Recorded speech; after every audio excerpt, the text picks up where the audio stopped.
Məryəm surəsi 32-ci ayədə xəbər verilir ki, İsa Peyğəmbər hələ beşikdə olarkən Allahın izni ilə dil açıb dedi, həm də məni anama qarşı qayğıkeş etdi, məni təkəbbürlü və bədbəxt etmədi.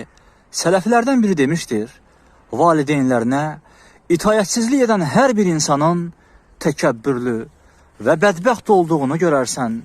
Uca Allah bir çox ayələrdə Allaha ibadətlə ata-anaya itayət əmrini yanaşı qeyd edir. İsra surəsi 23-cü ayədə olduğu kimi mərhəmətli və rəhimli Allahın adı ilə Rəbbin yalnız ona ibadət etməyi və ata-ana ilə yaxşı davranmağı buyurmuşdur. Əgər onların biri və ya hər ikisi sənin yanında qocalıq yaşına dolarsa, onlara uf belə demə, üstlərinə qışqırma və onlara xoş söz söylə.